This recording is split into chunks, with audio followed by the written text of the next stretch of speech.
Very satisfying video.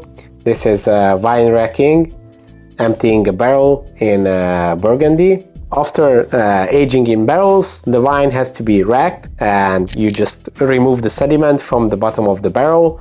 And this can be, I'm not sure, the video doesn't say what is happening here, but this can be the beginning of blending the wine. So you just take out the wine from the different barrels and then tasting all the samples, and maybe they are actually doing the blending of the wine. Yeah, it's pretty satisfying to watch emptying these barrels, and especially this is a very cool barrel because it has this huge window. Usually most of the barrique barrels have like a tap on the bottom.